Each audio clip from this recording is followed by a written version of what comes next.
They say the ocean always calls to us, offering a kind of solace in the midst of chaos. But for me, the sound of the waves crashing against the shore only reminds me of the silence that has taken over my life. A silence left by a man who never truly saw me, and children who seem to have forgotten the sacrifices I've made. This is my story, a journey through the hurt, betrayal, and the freedom that came too late. Before I begin, I want to hear from you. Where are you watching from? Don't forget to subscribe and join me as we go through this painful yet cathartic chapter of my life. My name is Maggie Turner, and I am 70 years old. I never imagined that I would spend my days like this, alone, fighting for a space in a world that once belonged to my family. A house by the beach, a dream we all had for so long, now feels like a prison to me. It wasn't always like this.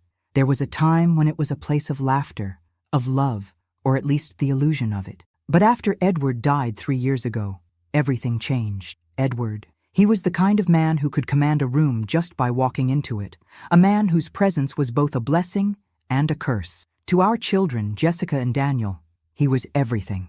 The man they looked up to, the one they believed could do no wrong. But for me, Edward was a shadow I was trapped under for most of my life. He was cruel, controlling, selfish. I loved him, or I tried to, but that love was always strained by the reality of who he truly was. I don't think our marriage was ever about love. It was about keeping up appearances. I spent years sacrificing my own desires for the sake of our family, trying to make things work. I gave up dreams, ambitions, even my own happiness, because that's what I thought I was supposed to do. I kept the house intact, made sure the kids were happy, made sure Edward was content. I kept pushing through. But when he died, it felt like the world had crumbled beneath my feet. It wasn't just the grief of losing him that hurt. It was the fact that in his death, I was left with a mountain of debt. Edward had never shared anything with me. His finances, his worries, his plans. He kept it all locked away. And when he was gone, I found myself struggling to keep the house, the one place that had once been filled with family, now teetering on the edge of collapse. I never asked for this. I never asked to carry this burden. Yet here I am. Jessica and Daniel, they don't see it. They never saw it. Jessica, with her perfect life, always so focused on her image, her wedding plans, her dreams, she has no idea what I've gone through. Daniel, well, Daniel has always been the one to fall in line, always deferring to Jessica, always going along with what she says. As I sit in this house now, the only sound is the ocean. I feel its rhythm, its constant motion, but I'm stuck in this place, stuck in the past. The emptiness echoes in every room. Edward's absence feels like an open wound, one that never heals. And now, my children don't even see me. They only see what they want to see. I thought this house, this place, would always be mine.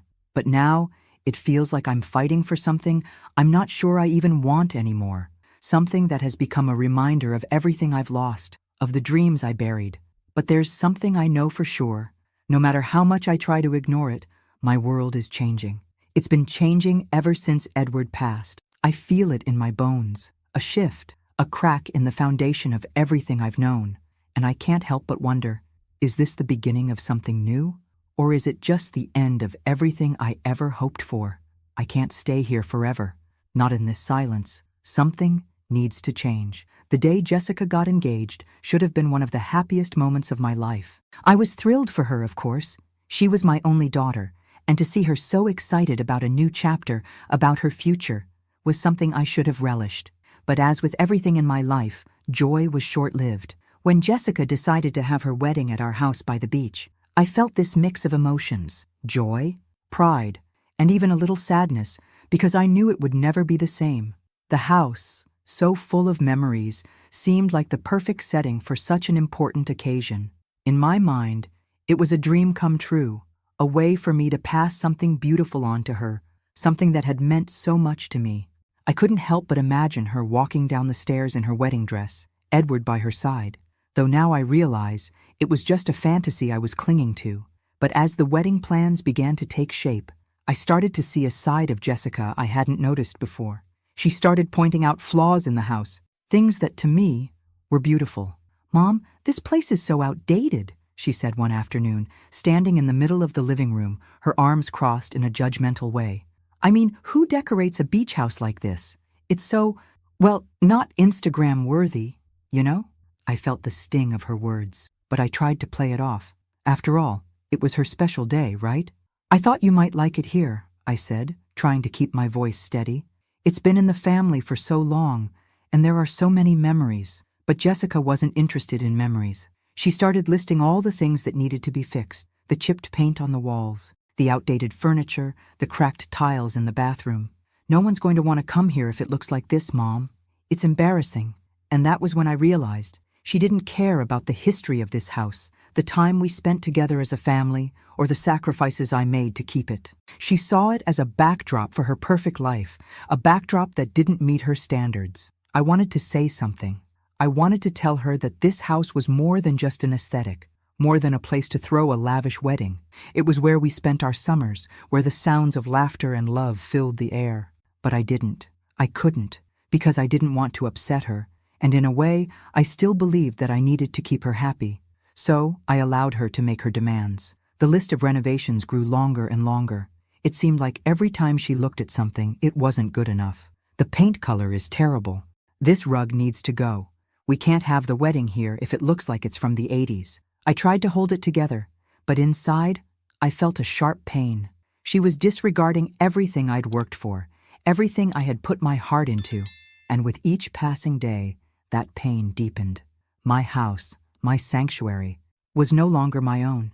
It was becoming something else, something that belonged to her vision of perfection, something I couldn't reach. And with every word, every complaint, I felt more and more like I didn't matter at all. I started to question myself. Had I ever mattered to her?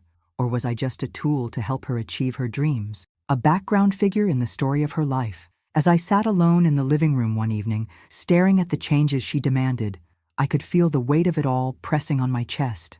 This was not how it was supposed to be. I wasn't supposed to be invisible. I wasn't supposed to be the one to sacrifice everything for others. But here I was, again, holding the pieces of something that was slipping through my fingers. I had spent my life giving, trying to make everyone happy, but what had it gotten me? Nothing. Not a single moment where I was the priority. Not a single moment where my dreams were considered. And so the wedding planning continued. But with it came a quiet resignation in my heart. I wasn't the mother who would be included in the joy of this day.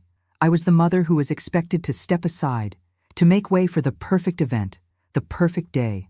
I was a background character in my own life. I tried not to let it get to me, but every time Jessica walked through the door, her mind consumed with ideas for her perfect wedding, the hurt gnawed at me. And when she finally picked out the perfect date and refused to consider the season's weather, I couldn't help but wonder, had I ever been truly seen? As the wedding day approached, I realized that everything was slipping away from me. The house, my place in the family, my role as a mother. I tried to hold on to the dream, but I knew now that this wasn't about love or family. It was about appearances, about doing what looked good on the outside. And when I walked into the kitchen one day, hoping for a moment of connection, to hear a simple thank you for everything I had done, I found Jessica standing there on the phone with her wedding planner, discussing the smallest of details, like the color of the napkins. There was no thank you, no recognition of everything I had sacrificed to make her dream come true. I was invisible, yet again, and as the sound of her laughter echoed through the house, I realized that I had been nothing more than an afterthought in her life. If there's one thing I've learned over the years, it's that silence can be as deafening as 1,000 screams. And right now, the silence in my life is overwhelming, especially when it comes to the house and everything Edward left behind. I remember how we used to dream about this place, the house by the beach, our sanctuary. Edward always talked about it as if it were the key to our happiness. We'd walk the shores together, hand in hand, and he'd say that this house would be the legacy we left behind, a place our children would come to, generation after generation. I believed it too.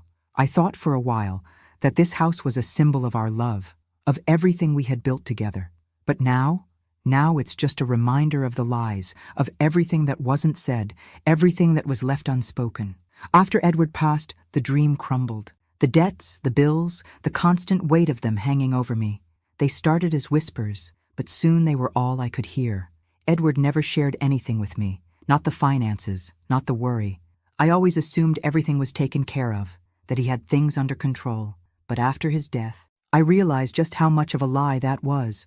I was left with a mess, a financial mess that I could barely comprehend.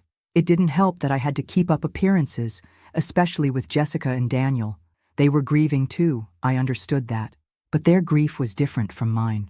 They didn't have to deal with the bills, the mortgage, the looming threat of losing the one thing that had been mine, our home. They didn't have to make hard decisions every day, like I did. They had their own lives, their own ways of coping, and that's fine. But it only left me with more loneliness. The house, which once felt like a warm embrace, now felt like an anchor around my neck, pulling me down with every passing month. Jessica had no idea what I was going through. She was so caught up in her wedding plans, and Daniel, well, Daniel had always been the quiet one, but I knew he would side with her. I knew where his loyalty lay. I kept trying to make it work. I used the small savings I had, my retirement funds, just to make the next payment. But the numbers didn't add up. I was stuck, and every time I paid another bill, another mortgage statement, I could feel my world closing in. I remember one night, sitting at the kitchen table with the lights dimmed low, the papers scattered around me. I tried to make sense of it all, but the numbers blurred together. I could feel my chest tightening with every passing second, the weight of it all pressing down on me. I couldn't keep pretending that everything was okay. I couldn't keep fighting a battle that was already lost. And so, as much as I hated the thought, I knew what I had to do. I had to sell the house. It wasn't something I wanted to do. It wasn't something I ever imagined myself doing. But the reality was simple. The house was no longer mine to keep. It was a symbol of the life I thought I had, the life I had dreamed of, but it was also a prison. The longer I held on to it, the more I sank into a financial quicksand that I couldn't escape. I didn't want to admit it, but I felt a sense of relief as I made the call to the real estate agent. The house was no longer a place of sanctuary for me. It was just a reminder of everything I had lost, of the man who had taken so much from me, of the children who didn't understand. It had become a burden, a weight I could no longer carry. I knew I was doing the right thing, but it didn't make the decision any easier. It didn't make it hurt any less. As much as I was desperate to let go of the house, a part of me still clung to the memories. The beach, the laughter, the warmth that used to fill these walls. But as I sat there that night, staring at the phone in my hand, I knew that I was doing something for myself for the first time in years, and that scared me. I had this idea, this fragile, hopeful idea that maybe, just maybe, my family still cared about me. Maybe there was still a place for me in their lives, even if I wasn't the one throwing the lavish wedding or making the perfect dinner for them anymore. Edward was gone. The house was becoming too much for me to handle, but I still had my children, or so I thought. It was approaching my birthday, and for the first time in a long time, I allowed myself to hope for something simple, something real. I decided to ask for something that I thought was reasonable. After all, we hadn't shared a meal together in ages. What harm would it do to ask for one evening, just one night, where we could sit down as a family and remember the old times? I didn't want anything extravagant. I didn't want presents or speeches or grand gestures. I just wanted a dinner. I wanted the feeling of my children in the same room again, laughing, talking, just being there for me like they used to. So, I called Jessica and Daniel, and as casually as I could manage, I said, "You know, my birthday is coming up. It's been a while since we've all been together, just us three. I'd really love it if you could come over for a family dinner, you know, like we used to do." I could hear the hesitation in their voices, even through the phone. Jessica said something about her busy schedule, and Daniel mumbled that he would try to make it. It wasn't the enthusiastic response I had imagined, but I convinced myself it was enough. Maybe they were busy, maybe they didn't realize how important it was to me, but I believed they would come through. So I spent days preparing. I cooked the meal that always brought everyone together when they were younger. Chicken, potatoes, salad, and of course, dessert. I even baked their favorite cake, the one that Jessica always begged for, with the thick layer of chocolate frosting. I made sure the table was set just so. Nice plates, soft lighting, a few candles. I wanted it to be perfect, even though I knew that nothing would ever be perfect again. But I held on to the illusion that perhaps this evening could be something that brought us back together. Just for one night. The day of my birthday arrived, and I spent the morning cleaning, setting everything up. I told myself that even if they came a little late, it would still be worth it. I wasn't angry. I wasn't bitter. Yet, I simply wanted the company of my children. As the hours passed, the dinner grew cold. The chicken wasn't tender anymore, and the potatoes, though still warm, had lost their softness. The cake sat untouched. I sat at the table, my hands folded in my lap, a knot forming in my stomach. I checked the clock again, and again. I called Jessica's phone, but it went straight to voicemail. I tried again, a little more desperate. Nothing. By then, the night had slipped away. The sky outside had darkened, the evening air colder, but I sat there, waiting for the sound of a knock on the door. Finally, I dialed Daniel's number. He picked up on the first ring, sounding almost distracted. "Oh, hey, Mom," he said, his voice faint, as if he were far away. "Is it today? I thought it was tomorrow. I'm with the kids right now and—" "Yeah, I'm sorry. We'll celebrate next time, okay?" I felt the heat rise in my chest. I wasn't angry yet, but the hurt was there, thick and suffocating. "You forgot, didn't you?" I asked, trying to keep my voice steady, but I could feel the tears pricking at the back of my eyes. Daniel hesitated. "Look, I'm sorry, Mom. I'll make it up to you, I promise." His words were empty, just like his tone. I could hear the noise of children in the background, the sounds of his busy life that didn't include me, but I still tried to hold on to some semblance of hope. "It's okay. Just come over when you can." I hung up the phone with my heart sinking in my chest. I sent Jessica a message next, but she didn't reply right away. I waited. Minutes felt like hours. When I finally saw that she had read it, my hands trembled. The message came 2 days later, and it felt like a punch to my gut. "I totally forgot. Been really busy." That was it. No sorry, no acknowledgement of what I had done for them over the years, nothing. Just words that echoed in the empty house around me. I could feel my chest tightening, the suffocating realization creeping in that I had never really mattered to them. Not truly. That night I sat at the table, the cake uneaten, the food growing cold. The silence wrapped itself around me like a heavy blanket. The tears came then, but there was no one to see them, no one to comfort me. I had been a good mother. I had done everything I could. I had given them my heart, my energy, my entire life. And this is how they repaid me? With indifference? As I sat there alone, staring at the empty chairs, the realization hit me like a ton of bricks. My children didn't see me.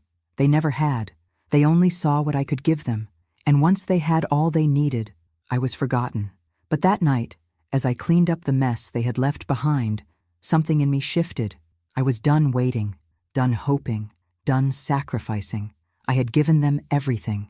I spent hours that night staring at the remnants of my birthday dinner, the untouched cake now sitting on the counter, a cruel reminder of what had just happened. It was as if the table itself was mocking me. The plates, half set, the candles burnt down to nothing, all of it, a stark contrast to the warmth and laughter I'd imagined. I had hoped for something small, something genuine, but instead, I was left in this house, surrounded by my own loneliness, with only the sound of the ocean crashing outside to keep me company. The sadness wasn't the worst part. It was the emptiness. It was the realization that, in my own family, I was just an afterthought, a shadow in their busy, perfect lives. That night, the hurt settled in deep, like a stone in my chest, and it didn't leave. Not for days. I don't know why I kept expecting things to be different. Maybe it was because I had always tried to be the good mother, the good wife, the good woman, always putting everyone else first. Always believing that if I gave enough, they would eventually see me. But after that night, I knew better. Jessica's message, so cold and dismissive, echoed in my head. It wasn't just that she forgot. It was the way she dismissed it, as though it didn't matter to her at all. I wasn't just a mother to her. I was an inconvenience, something she could easily forget when it suited her. And Daniel's response? The same. A promise to make it up to me that would never come true. Empty words, just like all the promises I had given them over the years. I was tired. I was tired of pretending, tired of hoping. I'd been invisible for so long. I wasn't sure I even knew how to be seen anymore. The next morning, I woke up with the weight of it all pressing on me like an unbearable fog. but the fog was lifting, just enough to see what I had to do. It wasn't just about my children anymore. It wasn't about keeping up appearances. I didn't need their approval, their validation, their empty promises. I needed to save myself. I knew that my whole life had been about making them happy, about making Edward happy. I had spent decades putting everyone before me, sacrificing my own happiness, my own dreams, all for them. And what had it gotten me? Betrayal, disappointment, heartache. And yet, there I was, still trying to please them, still trying to make them care. But not anymore. I made a decision that would forever change the course of my life. It wasn't a decision I wanted to make, but it was the only one left for me. I would sell the house. It hurt to even think about it, but it had become clear that this house, this place I had loved, had become a symbol of everything I'd lost. The dreams I once had for my family, the memories of days long past. It all felt like an anchor, weighing me down. But more than that, I needed the financial freedom. The debt, the constant pressure to keep the house, to keep up with payments. It was choking me. It was making me small, invisible, and I couldn't live like that anymore. I called a real estate agent that afternoon, after weeks of wrestling with myself. I told him I wanted to sell, and I wanted it done quickly. No turning back, no more hoping that things would get better, no more clinging to the past. For the first time in a long time, I felt a strange sense of relief, a sliver of freedom. The weight of the house, of the debts, of the expectations, all lifted just a little. I could see the door opening, the possibility of something new, something for me, and it terrified me. I spent the next few days preparing for the sale, cleaning out closets, sorting through the things that had accumulated over the years. The memories were suffocating me. Old family photos, Edward's things, his clothes still hanging in the closet, his books on the shelf. Every corner of the house whispered his name. It was like I was suffocating in my own memories. I took down the pictures of Jessica and Daniel from the walls. The smiles in those photographs seemed so distant now, like they were taken in another lifetime. I couldn't stand to look at them. Every time I did, I saw the faces of two people who didn't understand me, who didn't see me. I didn't want them to find out this way. I didn't want them to be shocked, to feel like I had betrayed them. But I knew I couldn't wait anymore. I was doing this for me, not for them, not for anyone else. I would finally have a life of my own. As I closed the door to the house for the last time, the sound of the ocean crashing against the shore felt different. The waves still roared, but now they sounded more like a goodbye. I was walking away from the past, from the family I had built in my mind, from the dreams that never came true. And even though the house was no longer mine, I felt something I hadn't felt in years, a sense of control, a sense of freedom. But it wasn't enough. Not yet. I still had a long way to go. The days that followed the sale of the house were a whirlwind. There was a strange sort of peace that I had never known before. It was as if, for the first time in years, I could breathe without the weight of the world pressing down on my chest. The decision had been made, and I was moving on. But I knew that eventually, my children would find out. I just didn't realize how soon that would be. It happened one afternoon. I was sitting at the small apartment I had rented, a simple place by the bay, far from the house I had once thought would be my forever home. The phone rang, and I saw Jessica's name flash across the screen. For a brief moment I hesitated. My heart still held onto the small glimmer of hope that maybe, just maybe, this call would be different. Maybe she was calling to check on me. Maybe she had realized how much she had hurt me, and she wanted to make things right. I picked up the phone. "Mom." Jessica's voice was sharp, panicked. "What the hell did you do?" My stomach sank. I had known this moment was coming, but hearing it out loud made it real. "What do you mean, Jessica?" "The house," she spat, her voice rising with every word. "You sold the house? Without telling us? How could you do that? I was planning my wedding there. I thought you would want to keep it for us, for the family, for me." I closed my eyes for a moment, the anger that I had been holding back threatening to surface. I tried to stay calm, tried to remind myself that this conversation wasn't about the house. It was about everything that had been building up between us, everything I had been ignoring for far too long. "I did it because I had to," I said, my voice steady, though my heart was pounding. "You don't know the half of it, Jessica. This house was a burden, a weight I couldn't carry anymore. I needed to sell it. It was my decision, my life. There was a long pause on the other end of the line.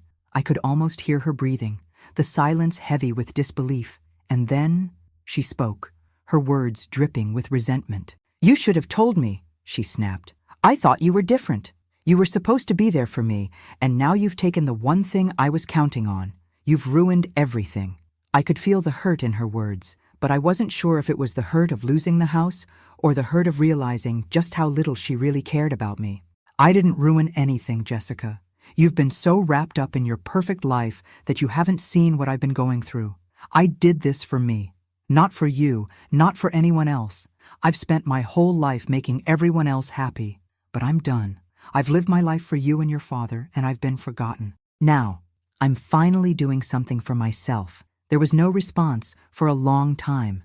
I could almost hear her trying to digest what I had said, but I wasn't sure it was sinking in. Her anger was still loud, still all-consuming. "You always make everything about you, Mom. I can't believe you'd be so selfish," she said bitterly. "I'm not being selfish," I retorted. "I'm taking back control of my life. Maybe you'll understand that someday." Jessica's voice was practically trembling with emotion now. "You know, Dad would never have done this. He would have kept the house for us. He would have made sure we had it, because he actually cared about the family." My blood ran cold. Edward. She had to bring him into this. The man who had been nothing but a cruel, selfish ghost for most of our lives. The man who had never truly seen me, never truly cared about me or anyone else. The man who had left me with mountains of debt and a broken heart. "Your father was a selfish man," I said, my voice cutting through the phone. "He wasn't the hero you think he was. He was controlling, aggressive, and he left me with nothing but debt and disappointment. He didn't care about this family. He didn't care about me."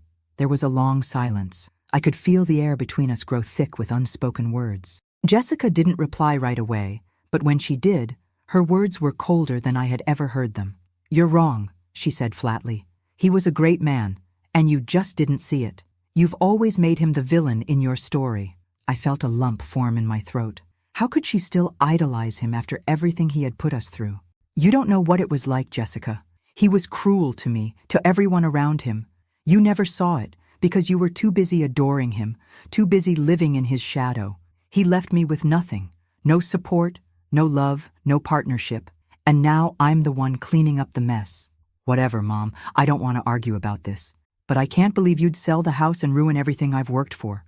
I'm done with this. Don't expect me to be okay with it." And with that, she hung up. I sat there, staring at the phone in my hand, my mind reeling. Jessica had never been able to see me. Not truly. She had always seen what she wanted to see. The perfect father, the perfect family. Even when everything around her was falling apart, she was blinded by her idolization of a man who had never deserved it. I had hoped, just once, she would understand, that she would see the truth. But instead, she chose to keep her blinders on, to stay wrapped up in the fantasy of a man who was long gone. I wasn't sure if I would ever be able to reach her, but in that moment, I knew something for sure. I wasn't going back. I wasn't going to beg for her love or approval. I wasn't going to live in the shadow of the man who had never given me anything but heartbreak. The house was gone, but in its place, I was finally starting to find myself. It would take time, but I knew one thing. I was done being invisible, and if Jessica couldn't see me for who I truly was, that was her loss. The day Daniel found out about the sale of the house, I could feel the tension rising before he even said a word. He called me, his voice low, as if trying to mask the disappointment, but I could hear it clearly. He was upset. He wasn't just angry about the house. He was angry at me, and I was tired of it. "Mom, why did you do it? Why did you sell the house without talking to anyone?" His voice was tight, controlled, but I could feel the accusation in his words. "Why?" I repeated, my voice flat. "Because it was my decision, Daniel. Because it was what I needed to do. The house was a burden I couldn't carry anymore. The debts were crushing me, and I couldn't keep pretending everything was fine." He didn't respond right away, and I could hear him shifting around on the other end of the line, probably trying to figure out how to make me feel guilty. But Jessica was planning everything around that house, Mom. Her wedding was going to be there. Everything. It was all set. You knew how important it was to her. I knew what was important to her, I snapped, my patience wearing thin. But let me remind you, Daniel, I was the one who sacrificed everything to make sure she had what she wanted, for years. And what did I get in return? A daughter who doesn't even see me. A son who can't stand up for me. You two never asked what I needed. Never asked if I was happy. You think her wedding is the most important thing. But you've both forgotten about the years I spent keeping this family together. The years I spent being invisible. There was a long silence, and I knew he was struggling to find a response that wouldn't make me even angrier. But I was done holding back. I was done being their mother, their martyr, the one who gave up her own life for everyone else. "Mom," Daniel finally said, his voice quieter now, but I could hear the resentment still underneath. "I just think you were too impulsive. You could have talked to us. You should have thought this through." I couldn't help but laugh, a bitter, mirthless sound. "Impulsive? You call this impulsive?" I shook my head, even though he couldn't see me. "I've spent my whole life being thoughtful, being careful, always considering what everyone else wanted, but not anymore. I don't care about your plans, or Jessica's wedding, or anyone else's expectations. This was my choice, and I'm done apologizing for it." Daniel was quiet again, and when he spoke next, I could hear the distance between us widening. "I can't believe you're making this all about you, Mom. Jessica was depending on that house. You don't understand how much it meant to her. This isn't how it should have gone." His words stung more than I wanted to admit, but instead of crumbling under them, I found something inside me, something fierce, something that had been buried for so long. "You're right, Daniel. I don't understand how much it meant to Jessica, because you know what? She never asked how I was doing. She never asked how I was feeling, how I was struggling. I gave up everything for her, and for you, but I don't expect you to understand. You've always been on her side, and that's fine, but I'm done." I took a deep breath, not letting the tears well up this time. "I'm done with you both. I'm done being the person you call when you need something. I'm done being the person who takes the blame, the person who sacrifices everything and gets nothing in return. You want to blame me? Fine. But you've both lost the only person who ever put you first." There was no response from him, and I knew it was because he didn't have one. And as I sat there holding the phone in my hand, the silence settled over me like a blanket. It wasn't comforting. It was cold, but it was mine. And I realized, in that moment, that I was finally free. The house had been sold. The debts were paid. The weight that had shackled me for so long was gone, and with it, the illusion of being needed. I no longer had to wear the mask of the mother, the wife, the woman who existed only to serve others. I could finally breathe. For the first time in my life, I didn't have to fight for a place in the world. I didn't have to beg for love. I didn't have to apologize for living for myself. "I'm done," I whispered to no one in particular, staring out at the view from my small new apartment. The ocean stretched out before me, vast and endless. It felt like freedom. The phone was still in my hand, but I didn't call Daniel back. I didn't reach out to Jessica either. They had their lives, and I had mine. If they chose to stay angry, to stay distant, that was their choice. I had done what I needed to do. I was no longer just a background character in their lives. I was finally living for me, and that scared me. But it also made me feel alive in a way I hadn't felt in years. Months passed in a blur of solitude. Jessica and Daniel never reached out. No phone calls, no messages, no check-ins. It was as if I had never existed in their lives at all. It wasn't surprising. Not really. I had expected the distance. Still, the silence that enveloped me was suffocating, even in its finality. I spent my days in my small apartment, a stark contrast to the sprawling house by the beach. The walls were bare, save for a few photographs I had reluctantly decided to keep. Photos of the kids when they were little, when we were all together, and I foolishly believed that everything would stay that way forever. The ocean outside my window still called to me, but it felt like a distant friend now, one I couldn't quite touch, no matter how much I wished to. I kept myself busy, not by working. There was no need for that anymore, but by filling my days with small routines. I read more, walked along the shoreline in the early mornings, and occasionally met people for coffee. But the truth was, I was living in a quiet, empty space, a place where memories and regrets collided in the silence. And then, one evening, as I scrolled through my phone, a notification caught my eye. It was from Jessica. A post on Facebook with a photo of her in a beautiful white dress. It didn't take me long to figure out what it was. Her wedding. I felt the air leave my lungs as I stared at the picture. There she was, smiling, radiant, her eyes shining with the happiness that had always been so distant from me. She looked perfect, as I had always imagined she would, and there I was, not there, a ghost once again, invisible in the background of her life. My heart sank. The pain wasn't just in the fact that I wasn't invited to her wedding, though that cut deep. It was in the realization that she had moved on without me, that my absence didn't matter. I wasn't even a footnote in her life anymore. The mother who had given everything to her, who had built her up, was now nothing more than a distant memory.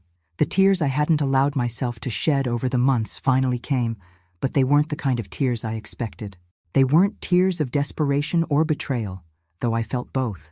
No, they were tears of acceptance. In that moment, I understood what had happened. Jessica had never seen me for who I was. She had only ever seen what I could provide for her, what I could give. And now that I had nothing left to offer, I was no longer needed. The realization settled deep within me, and as painful as it was, there was a strange sense of freedom that came with it. I wasn't a mother who would be a part of her perfect world. I wasn't a figure in her life anymore. I was free, but the sadness lingered. Even in my newfound freedom, there was a deep ache in my chest, a hole that nothing could fill. I was left with the image of Jessica in her wedding dress, the woman who had once been my little girl, now a stranger, someone who would never understand the depth of the sacrifices I made. I wished I could reach out, tell her how much it hurt, how much I missed the daughter I thought I had. But I knew better now. It wasn't my place to try to fix something that had never been mine to begin with. Still, there was a part of me that couldn't stop wondering, was this it? Was this the life I was meant to have? I tried not to think about it. I tried not to dwell on what could have been, on the relationship that could have been saved if only things had been different. But every now and then, I would catch myself wondering what could have happened if I had just held on a little longer, if I had just tried harder. But those thoughts only made the ache sharper, and so I pushed them aside. I focused on the small things. I began to focus more on myself, something I hadn't done in decades. I took up painting, something I had always wanted to try, but never had the time for. I started walking further down the beach, as if walking away from my past, from the ghosts of the life I had lived. I started to feel a little less lost, a little more me. I couldn't change what had happened, couldn't force Jessica to understand, but I could choose to live my life in a way that was mine. The house was gone, and the family I had given everything to was no longer mine. But I was still here. I was still breathing, and for the first time in a long time, I was starting to feel like I might actually be okay.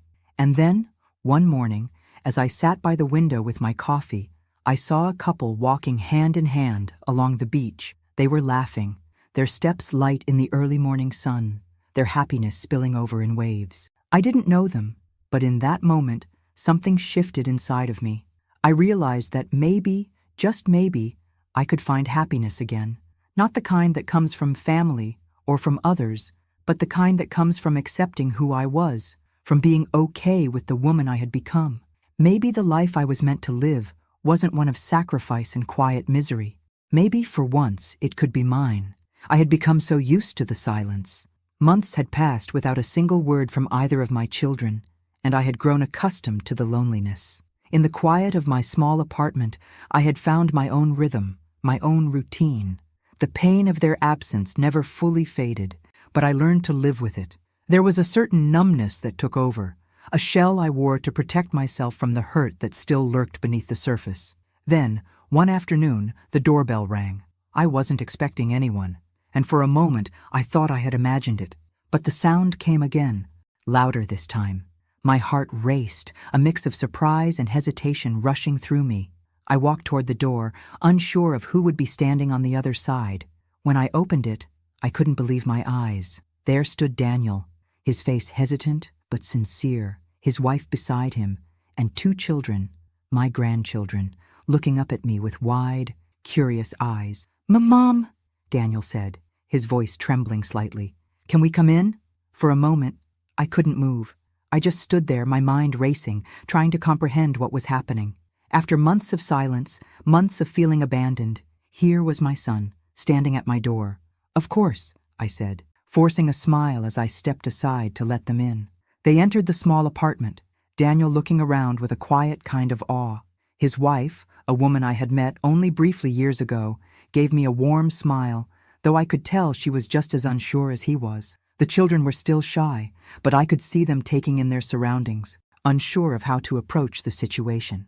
We all sat down in the modest living room, the silence between us thick with unspoken words. I didn't know what to say, what could be said. They had all been gone for so long, and the space between us felt vast, like a canyon that had only grown wider with time. Finally, it was Daniel who broke the silence. "Mom," he began, his voice quiet but full of emotion.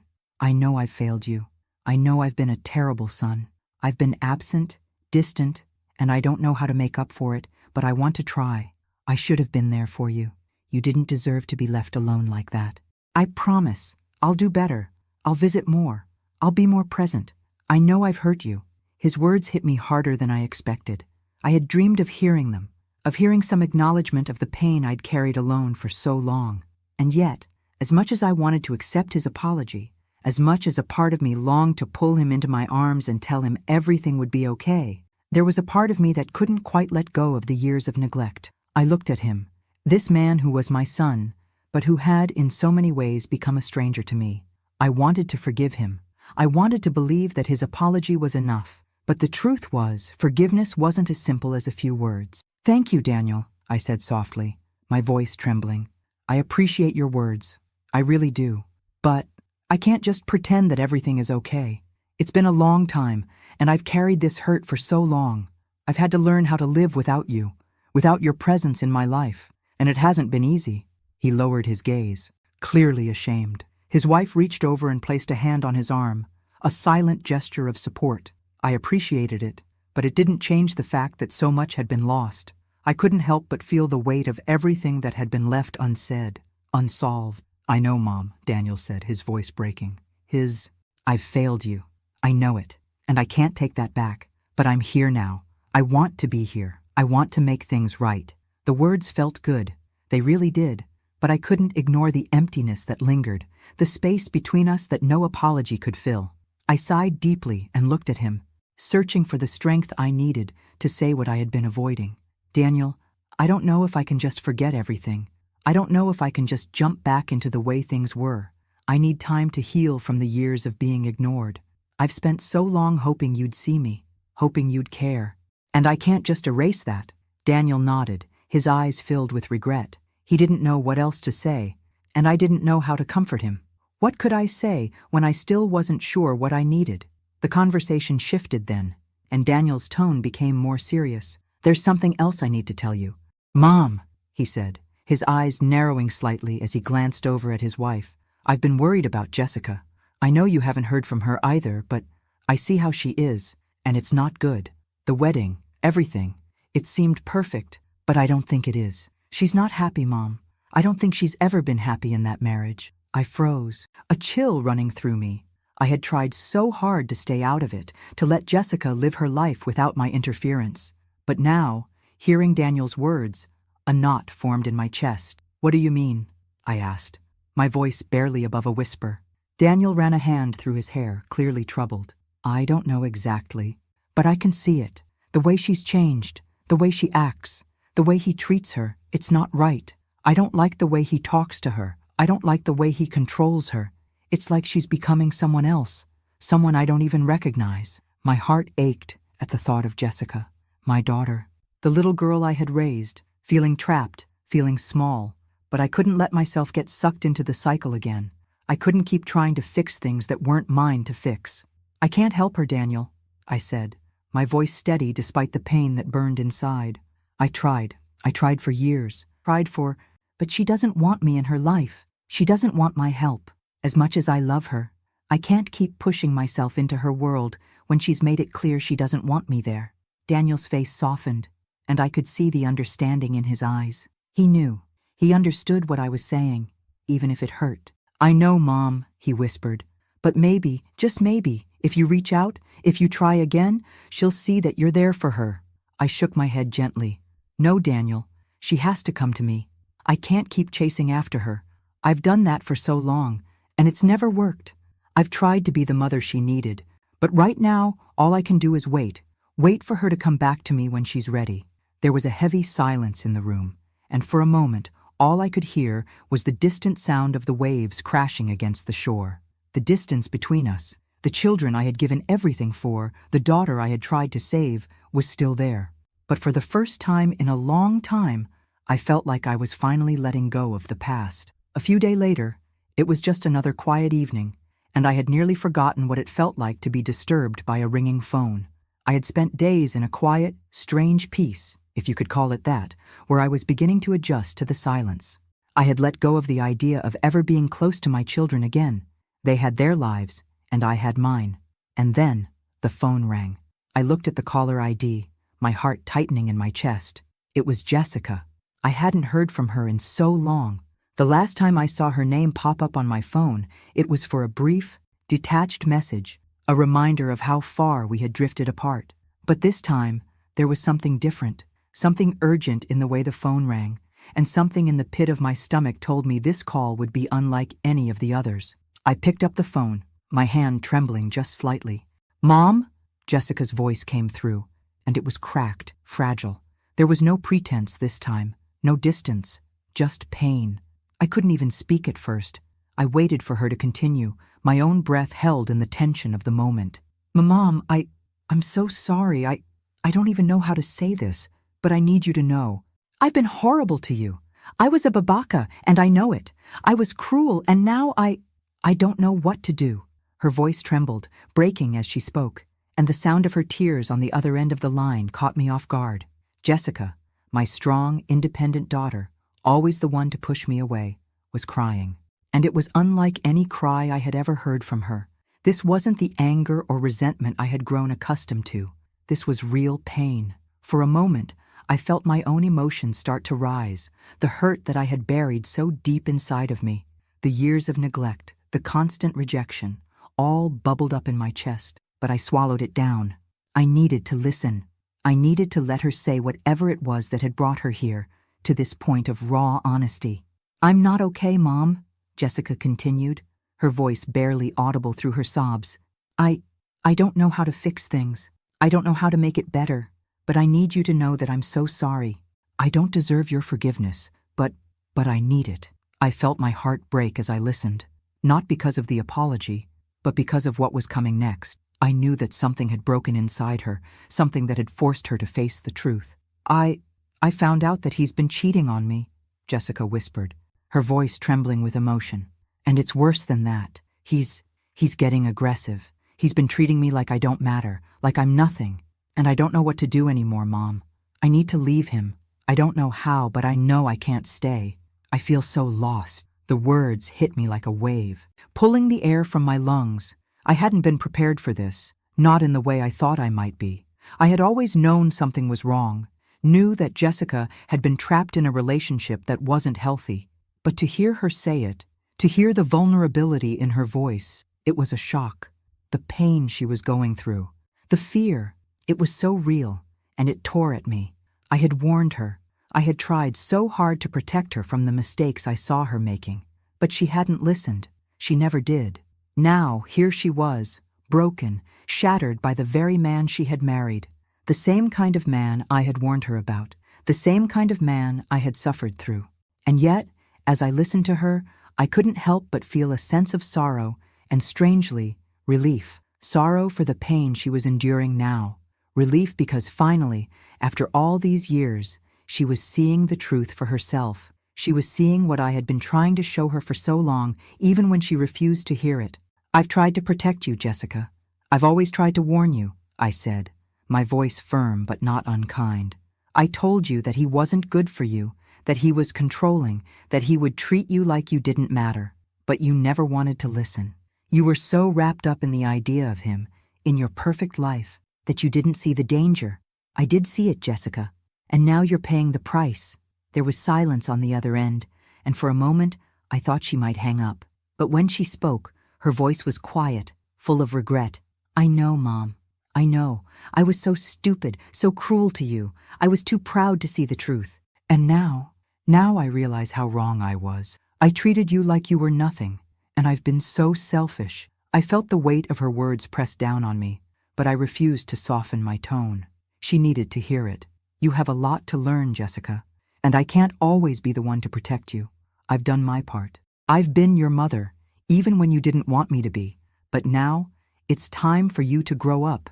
You need to face your mistakes and learn from them. I can't keep saving you from everything. I don't want to be like him, Mom. I don't want to repeat the same mistakes. I don't want to be that person anymore. I'm so sorry. Please forgive me. Her words were filled with such raw pain, such deep regret, that it almost broke me. I wanted to hold her, to tell her it would all be okay, but I knew better now. She needed to face this on her own. She needed to find her strength. You have a long way to go. Jessica, I said, my voice softening just a little. But yes, I forgive you. I'm not going to keep holding on to the past. You're my daughter, and I love you. I've always loved you. But I can't keep being the one who always tries to save you from your mistakes. If you want to change, if you want to learn, I'm here. But you need to do the work. There was a long pause, and then Jessica spoke again, her voice steadier now. I will, Mom. I promise. I will. I felt a bittersweet relief flood over me. This wasn't a happy ending. It wasn't a perfect reunion, but it was a start. For the first time in years, I felt like maybe, just maybe, there was a chance for us to rebuild something real. I love you, Jessica. Always have, always will. I love you too, Mom. And with that, we ended the call. I sat there in silence for a long time, letting the words hang in the air, knowing that this was a beginning, not an end, for both of us. Time, I've come to realize, is a peculiar thing. It doesn't always heal wounds immediately. Sometimes it just gives you the space to understand the hurt. It lets you breathe long enough to make sense of the broken pieces, and it offers you a chance to rebuild slowly, piece by piece. The months that passed after Jessica's call, after she and Daniel began to reach out, were a blur of small steps. But those steps, no matter how slow, meant something. They mattered. Daniel, for the first time in years, came by more frequently. At first, it was awkward, the silence between us heavy, as if we were still learning how to talk to each other again. But the more he came, the more I could see the change in him. He wasn't the same person who had walked away all those years ago. There was a sincerity in his words now, a quiet understanding that hadn't been there before. He would sit with me for hours, just talking about life, about his children, about the mistakes he had made and the ones he feared making again. It wasn't the easy kind of conversation we once had, filled with laughter and lightheartedness. It was deeper, rawer, but it was real. He no longer seemed like the son I had lost. He felt like someone I could connect with again, in a way I hadn't thought possible. And then, there was Jessica. After her divorce, she came to me more often. At first, it was tentative, her voice still carrying the weight of her mistakes, her regrets. She would sit in silence at my kitchen table, waiting for me to say something, to offer some kind of advice. I didn't always know the right words, but I listened. That was the least I could do. Over time, she began to change, just as Daniel had. I could see her becoming more aware of her choices, learning from the pain she had endured. She started asking me for advice, seeking my thoughts on the kind of life she wanted to build for herself. She didn't know how to trust again, how to open herself up, but I could tell she was trying to heal, trying to be better. And so, the three of us began to rebuild, in our own way. There were no grand gestures, no sudden moments of revelation. But the conversations got easier. The silences weren't so heavy. And for the first time in years, I felt the warmth of my children's presence again. One day, I received a call from Jessica and Daniel. They told me they had planned something special for me, something I wasn't supposed to know about yet. I was confused at first. What do you mean, something special? I asked. My curiosity piqued. We'll tell you when you get here, Mom, Jessica said with a soft laugh, a note of excitement in her voice. Just trust us. I had no idea what to expect. Maybe they had planned a dinner, or perhaps a small gift. I wasn't sure, but I couldn't help but feel a spark of hope. Maybe this was the beginning of something even better. When I arrived at the house, my heart nearly stopped. The moment I stepped out of the car, I was hit with a wave of familiarity. The house I had sold, the house I had thought I would never see again. There it was, standing tall, as it had when I first walked through its doors all those years ago. But it wasn't the same house I had left behind. The front door swung open, and Jessica stood there, smiling like I had never seen her smile before. Happy birthday, Mom, she said, her voice full of warmth and sincerity. "The house has always been ours, and now it's back in its rightful place. Welcome home." My breath caught in my chest as I looked around. The house had been transformed. It wasn't grand or flashy. There were no expensive renovations, no lavish decorations, but it was filled with the simple details I had always loved. The soft colors of the walls, the familiar photographs, the feel of the rooms that had once been the heart of our family. It felt like home again. Daniel stepped forward then, his expression soft, sincere. We both want you to know how much we value you, Mom. We've taken so long to realize it, but we see you now. We see everything you did for us." Tears welled in my eyes as I stood there, looking from one to the other. My children, my grown children, finally understood. The weight of their words, the sincerity in their eyes, made my heart swell.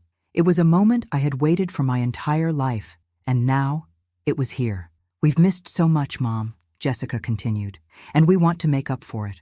We want to start over. This is the first of many moments we'll have together. We promise." As I looked at them, I felt a wave of emotion crash over me. It wasn't just relief, it was peace. I realized in that moment that I had finally received what I had always wanted, not perfection, not a flawless family, but something better. Understanding, respect, love, and most importantly, a chance to rebuild. I stepped inside, the house feeling like it had been waiting for me all this time. The familiar warmth, the old memories, they weren't gone. They were just waiting for the right moment to return, and that moment had come. As we gathered around the table for the small celebration they had organized, no extravagant gifts, no fanfare, just a quiet dinner, I smiled. For the first time in a long time, I felt that familiar sense of belonging. My family was here, in a way they hadn't been before. They were here with me, not because they had to be, but because they wanted to be, and that was enough. As the evening wore on, I looked around at my children, now adults, but with the promise of a new chapter. The past was still there, but it no longer had the power to control us. We were no longer trapped by the mistakes of the past. We were free. "I'm proud of you both," I said, my voice thick with emotion. "I'm proud of how far we've come." And in that moment, I realized something else. It wasn't just the house that had come back into my life, it was them, my children, and with them, my family had returned. This was the beginning of something new, and this time it was ours. Thanks for listening. Don't forget to subscribe and feel free to share your story in the comments. Your voice matters.